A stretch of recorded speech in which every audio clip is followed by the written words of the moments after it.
Jon Voight. I love Israel.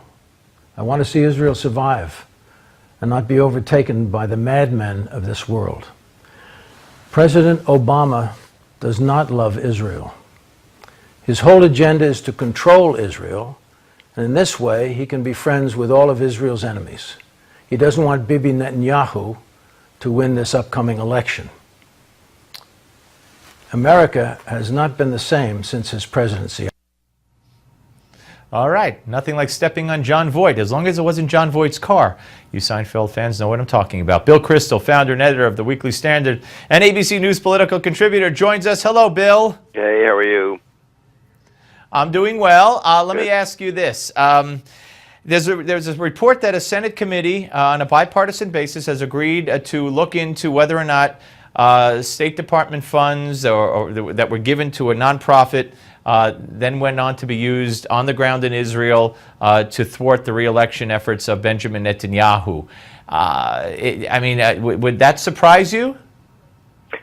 No, it would not. I mean, the president's made pretty clear his dislike for Prime Minister Netanyahu, and I think the administration has weighed in all kinds of ways, sort of subtle and not so subtle, to try to help his opponents defeat him in Israel. We'll see if it works. There are a million issues going on in that election. A lot of them are beyond the control of anyone here in America, obviously. It's like all elections, a mix of personalities and economics and domestic policy and religious parties, and Israel's a complicated place. So I mean, from our point of view, it's all about Iran and U.S.-Israel relations. I don't think that's the case for a lot of Israeli citizens.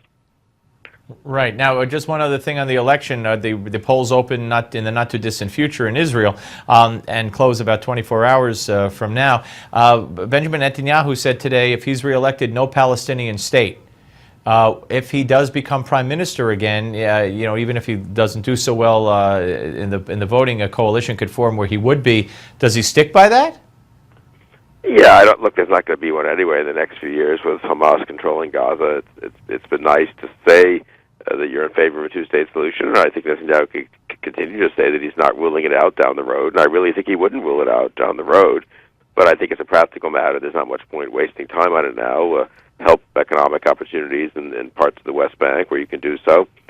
Try to lay the groundwork to get Hamas out of Gaza and to weaken Hamas, and most of all, weaken the radicals elsewhere, but you're not going to have a chance for a stable, non-terror sponsoring Palestinian state if the rest of the Muslim world, or the rest of the Middle East Muslim world at least, the rest of the Arab world is being convulsed by extremism and terror. You wrote a great piece at the Weekly Standard, at weeklystandard.com, and the party of the furrowed brow. And it is so sickening and disheartening as a conservative Republican to watch the leadership,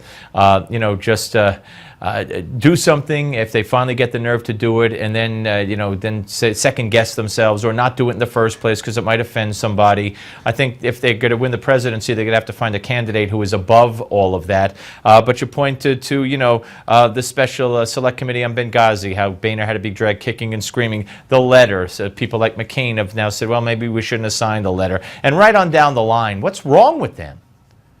Well, they don't like getting too much criticism from the media. They're very susceptible to conventional wisdom. Politicians always are, but they need to have a little nerve and see these things through. And the fact is, Trey Gowdy, the Benghazi committee, conventional wisdom was, that's so yesterday. Who cares about Benghazi anymore? We wouldn't know about Hillary's emails if we weren't for the Benghazi committee. And that is a scandal that really could do damage to Hillary's presidential prospects. Same with Netanyahu. Excuse me, I have a head cold. Same with the Netanyahu speech to Congress. Same with the Tom Cotton letter. They both have done a huge amount to elevate the debate about Iran policies, to elevate the debate about Congress's role.